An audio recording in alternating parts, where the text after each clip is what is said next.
Hi, I'm Christina and I'm with Gahn Lane. Thank you for coming today. I appreciate your time. I have a bunch of questions to pick your brain. So first I want to ask is, what do you do? Uh, so primarily my main focus overall in my career at this point is transformation of go to market, enhancing go to market, sales, obviously revenue generation, uh, maximizing the environment for employees, retaining employees, retaining talent. It's hard to retain talent. And I know a lot of people in tech are going, man, I need a job. And I get that, but that's so valuable. I mean, your people are your strength, and it's so valuable to be able to retain solid talent. So it's kind of a weird description, but typically my last couple roles has been global vice president or senior vice president of alliances and partners, because I also brokered some pretty significant alliances between my firm and another. So that's So it. within that, I heard a couple things. Like I appreciate when you said talent is crucial, like people that work at companies is crucial. What about, I guess, the industry that you work in? What makes your heart sing about it? It's funny. So I have a kid brother who's a doctor, and he would jokingly say, "Well, I don't know what you did today, but I saved 3 lives and delivered 2 kids." And I'm like, "Well, good for you."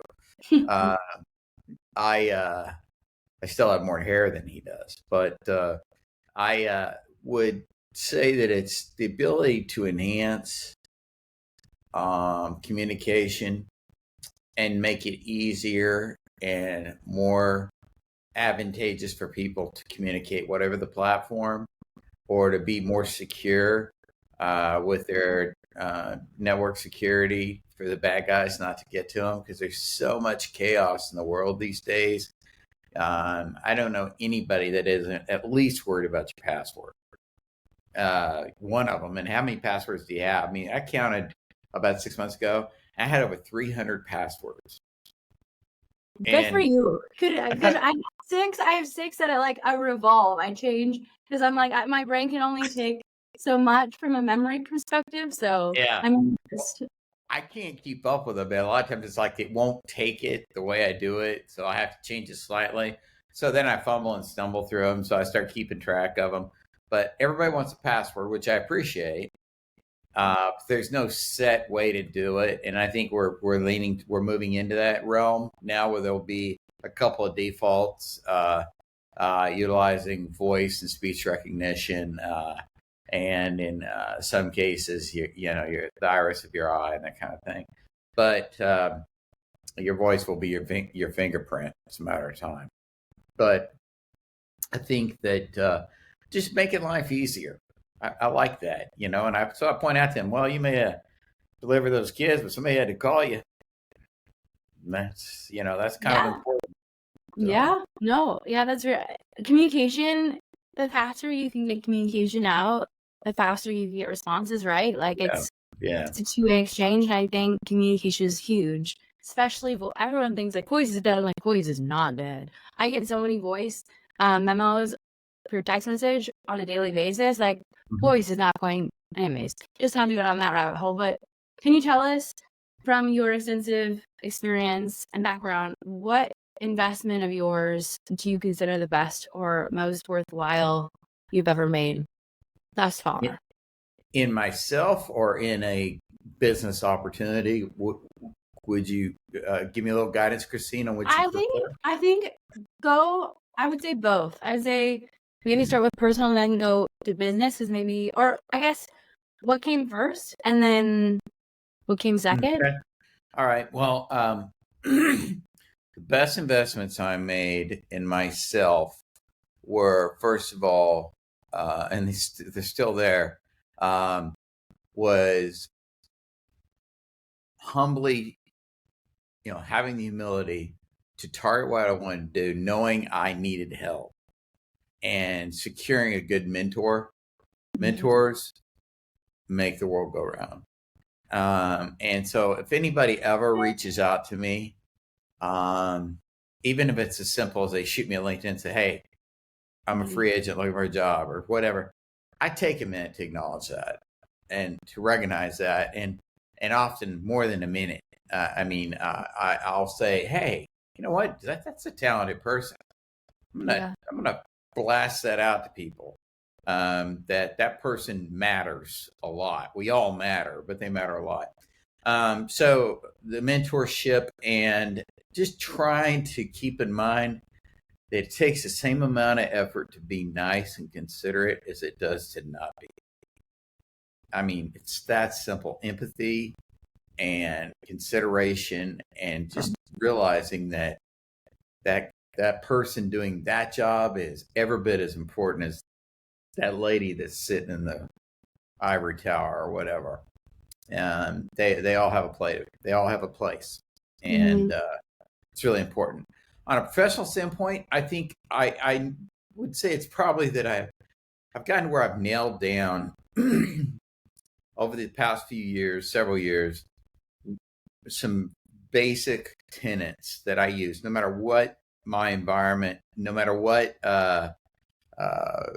type of go-to-market I'm doing or firm I'm with or solution set. Because keep in mind, my first 17 years, I would start out as an undergrad intern, and I was with the same firm for 17 years. Okay. So I grew as they grew and they morphed in the, roughly, I guess it's been about 17 years since then. Roughly. Yeah. Not quite that long. I've gone different directions based on my interest in what was happening in technology. It was wireless, it was cloud, it was storage, whatever. And so this applies to all of them. First of all, I always encourage my people, and I do myself, to treat the client and each other as if you're in hospitality. If you ever walk into a restaurant or a hotel, like you walk in a hotel and they say, welcome to Marriott, Miss Conrad, how are you? So good to see you. And they recognize you and you feel valued. It may be the BS they do with everybody, but you feel better about it, and they recognize you and they treat you that way. You should treat your clients and your coworkers, your employees the same way, with hospitality. Always. Secondly, is making sure your solution set is in alignment with the realities of the marketplace.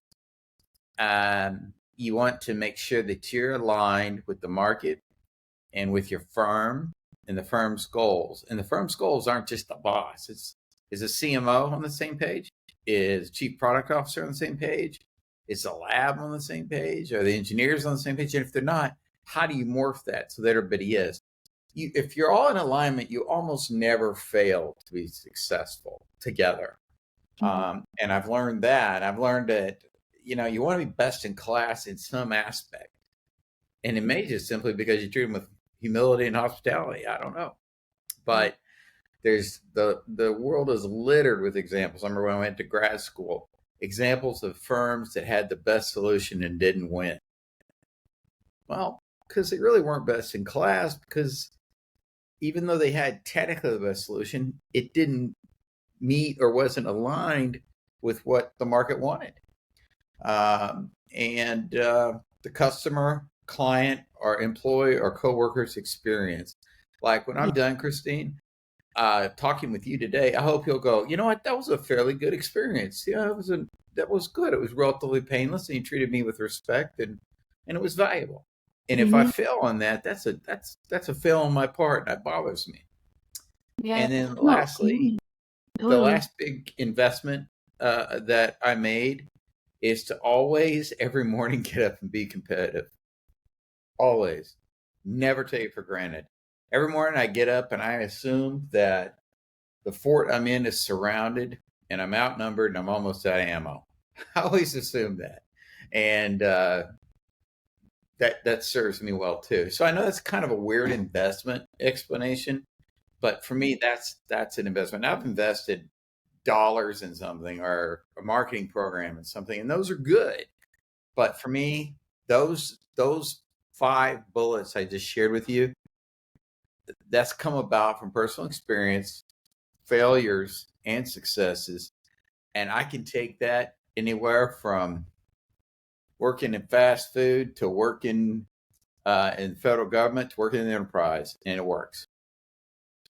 So just to expound on that, what, I guess, through those 5 bullets, how has it changed someone's life that you didn't expect?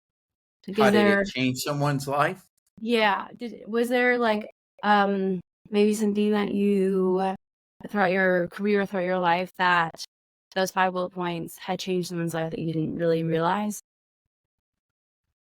Well, yes, I think so.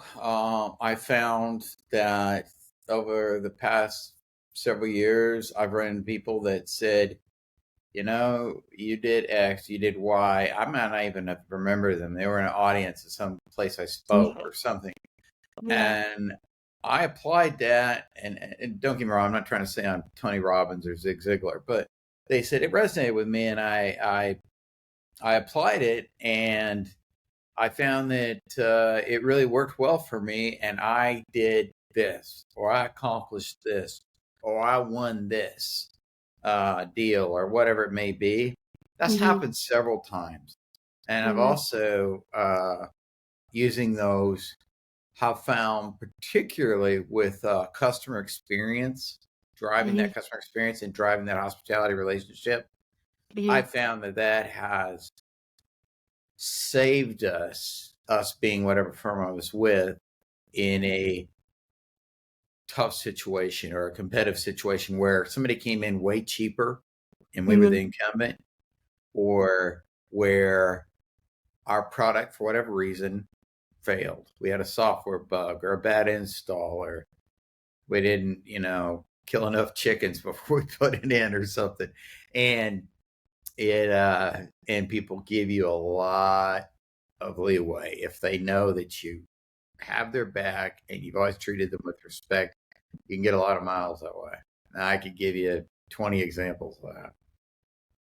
I mean, something that you said earlier about failure, kind of interested me to ask you this. So I believe failure is just quitting, right? Giving up. Again, there are certain other failures, right, that you maybe run into. What has one failure that has happened to you that later on set you up for success? It's real easy. My biggest single fail that I was ever personally burned on was a company called Sprint. They're part of T-Mobile now, but they were a huge telco and LD provider, et cetera. And they were moving into a ATM networking environment at the time, and it was optical and ATM. And they had a bake off in the labs, testing and stress testing our solution and others. And slowly but surely, they got voted off the island. It was down to us and one competitor. And I knew ours was better. Ours did X, Y, Z. The other competitor did like A and B. And I knew we had in the bag. And I was so confident. I forecasted it. It was late in Q4. And I basically guaranteed the executive team that I was bringing it home. And the PO would have been worth probably $50 million. I mean, I've been working on it for a year and a half. And the competitor's product caught on fire and burned the lab down, part of the lab. And ours kept running. And I was like, we have got this sucker wrapped up. Hello, money. I Mhm. was doing the top hat like the frog, I mean, I had it done. And I lost the deal with the competitor. I'm like, whoa, how could his stuff burn half your building down? How's that even possible? And I'll never Wow. forget, the guy told me, he said, Gahn, it was good enough. Your solution's fantastic, but you have tried to prepare for everything The only thing you were missing was a time travel button. They do what we need really well. They had a fire, things happen, but the price is awesome. And they've offered this creative mindset of go to market. So even though yours is quote unquote the best, theirs is best in class. That's what drives that best in class bullet. So I had to go and tell my leadership, called them from the parking lot of that place. I told them I wasn't bringing it home. And I remember cringing because I just knew they were going to shoot me. They didn't, thank God. But I was in pretty deep water for several months over that, and it was a lesson well learned. I hope that wasn't too long an explanation. No, it's good. I mean, again, I think those moments.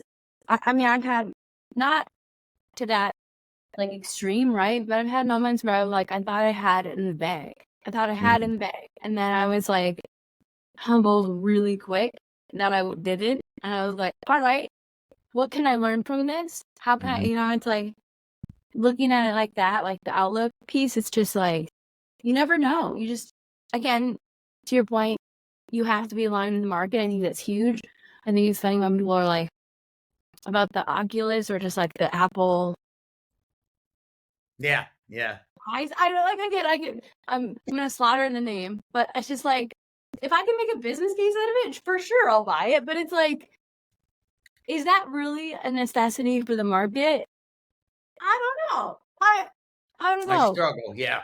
I don't know. I mean, someone walking on there was a lot of like videos of people walking on the street, like taking calls and like just walk. It's just, we'll see. We'll see what the use case is, but that's more consumer, but it's just like, you have to be aware, you have to read the room. Like you could have, again, the best product out there, but if it's not aligned with what they need now, and that's another thing too. It's like, meet them where they're at and then have the opportunity. Take them to the next.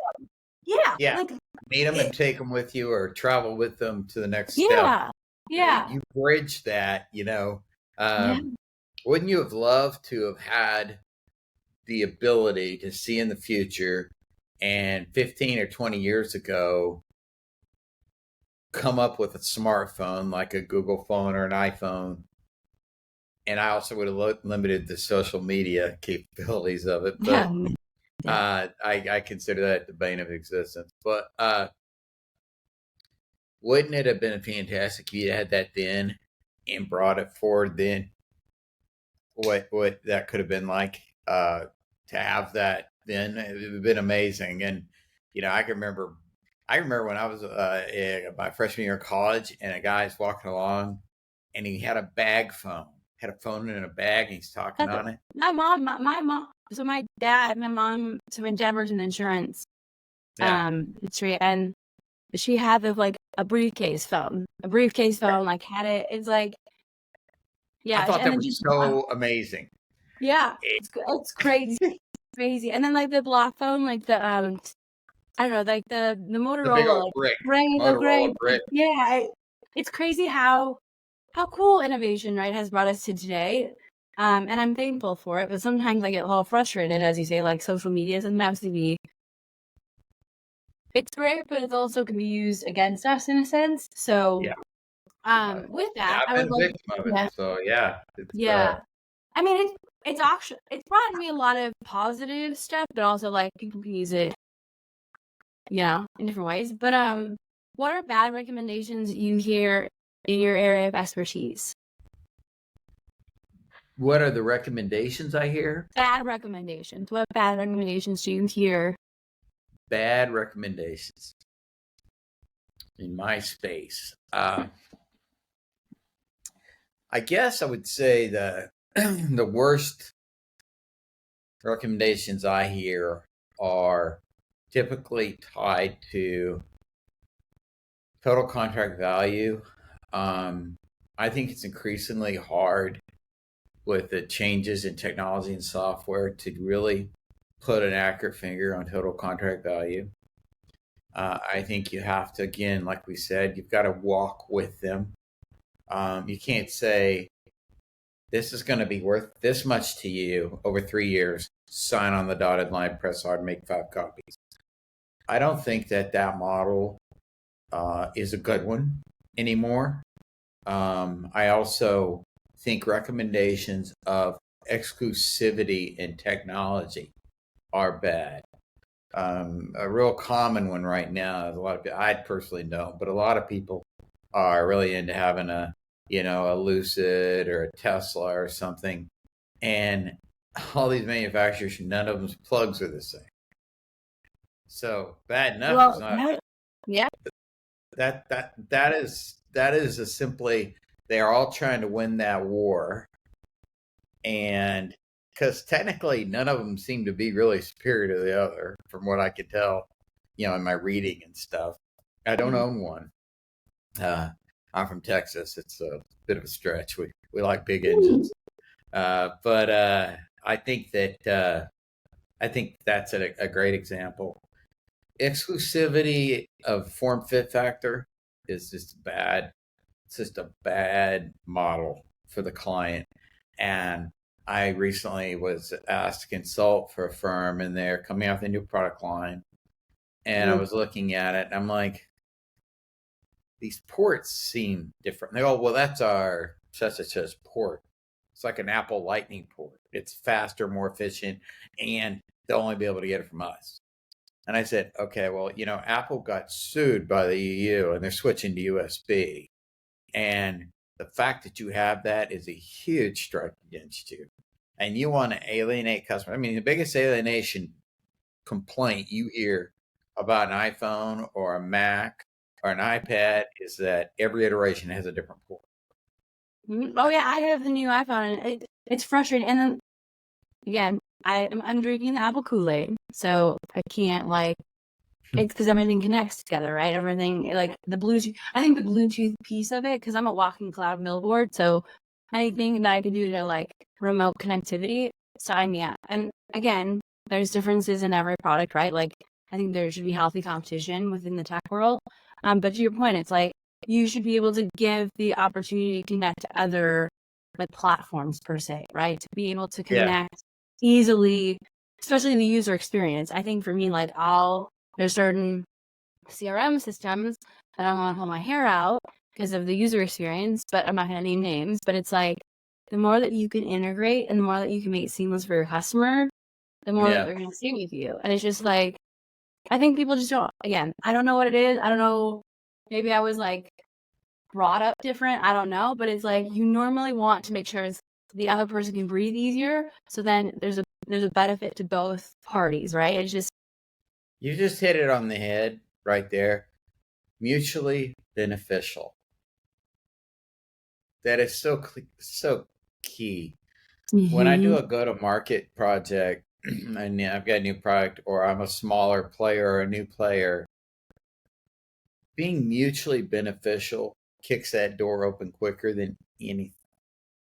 And I mean, you hit it right there, Christine. Yet that's reality, and good for you for looking at it that way. I couldn't agree with you more. And I think, again, add on that, but using language, right? Using language that's digestible, and also putting it in their terms, right? Terms. Mm-hmm. I mean, if you want to think contract level, right? Terms and conditions, right? Making sure that when you're going to market, me being sales marketing like a fanatic, right?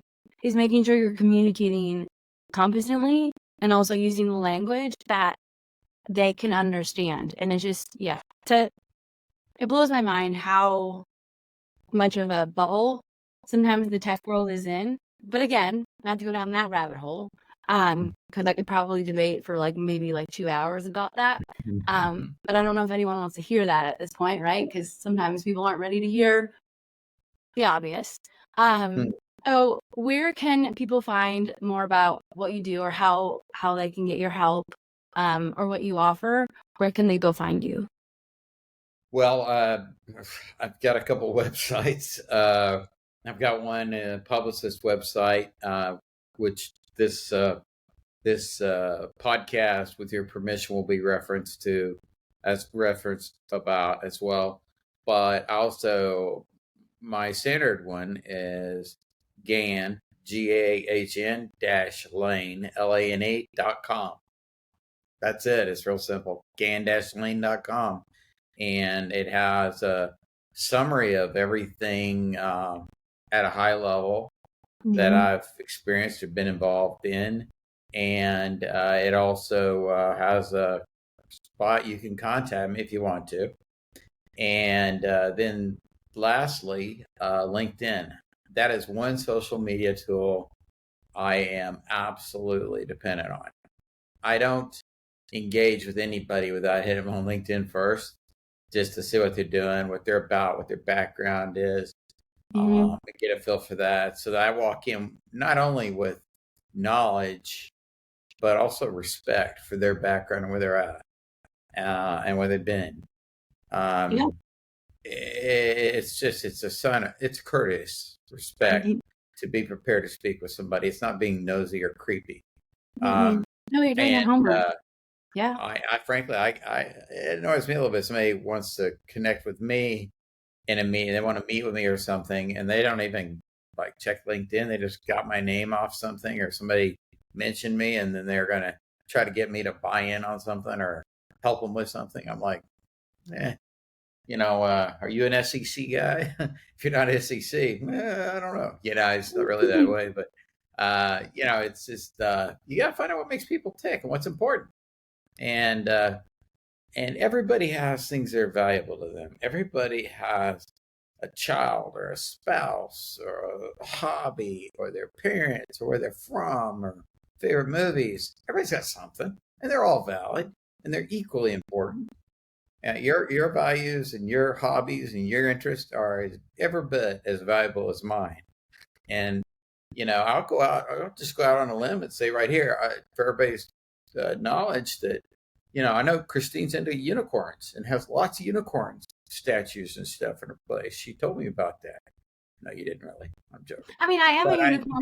If you did, I would say good for you. I mean, I because you get some weird ones sometimes. You're like, wow, hey, you're really into that. Good for you. But yeah. The what is it, like the squishies or the anyways, they're just like, there's a lot of those things. Yeah. My daughter and her sorority. But like people are collecting them. They're kind of like Beanie Babies. Yeah. But they're like not or something. Yeah, I've seen. Yeah. I didn't know what they were, and I walked by one in the store, and I was like, "That's a corny thing." And I said something under my breath, and my daughter's like, "I have like 6." I'm like, "Yeah." I'm no shade, no, but I'm just like, to me, not my cup of tea. But follow your heart, Go for it. Yeah, exactly. And it's funny that people, what interests you is amazing, and you shouldn't judge people as long as it's not really something dark. I mean, even then I don't judge it, but I just stay away. But it's I think it's really important, and that's one thing too I wanted to mention. You made me think about with your line of questions. Great questions, by the way. Thanks for this. It's great. I'm really enjoying this. Is that the other investment I made personally that has really clicked for me is I was raised in a very rural environment, extraordinarily rural. And my father was a sharecropper's child, literally. Those people, I mean, we're talking grapes of wrath poor. And I was raised in an environment that was so closed in. And I'd never been more than a state away from where I lived. And that hadn't happened very often. And you could have said you're in Minneapolis. You might as well tell me you're in Moscow. It was a long way away, and I had no idea. And being able to travel, both professionally but also personally, making the effort to get out there and meet people and learn about them. And now it's so easy. I can say, well, this is a cool building here in this town. What is this? And I can Google it and look at my phone and go, wow, so that's what happened here. And learn about where you're at or what you're doing. I've never been anywhere that didn't have some redeeming quality, whether it's the food, the people, the views, the statues, the art. the music. It's always something. And I think that that's helped me because the world changes fast. And what is and is not acceptable in behavior or in syntax or whatever today or in business dealing, or what's acceptable, say, in 2015, it's not now. Often.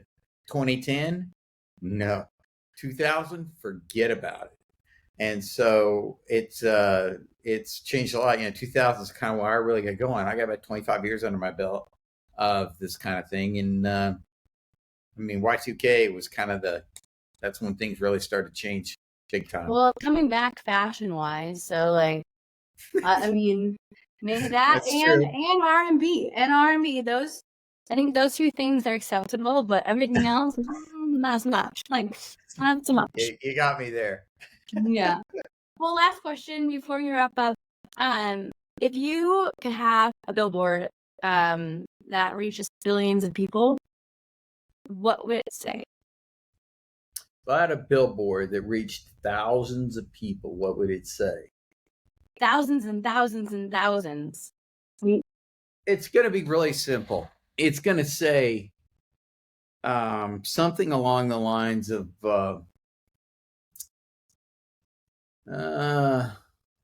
don't let me see. Take comfort in a failure, and don't be afraid to start over, because the second time you're not starting from scratch, you're starting from experience. Yeah. I really believe that. You learn from your mistakes and grow and be better. And then I'd have a billboard right behind it and say, be nice. Mean people suck. I don't know if I'm allowed to say that, but they do. I detest. I will not tolerate rude behavior like in a man, and I can't stand it. So that's it. Well, thank you. Appreciate your time.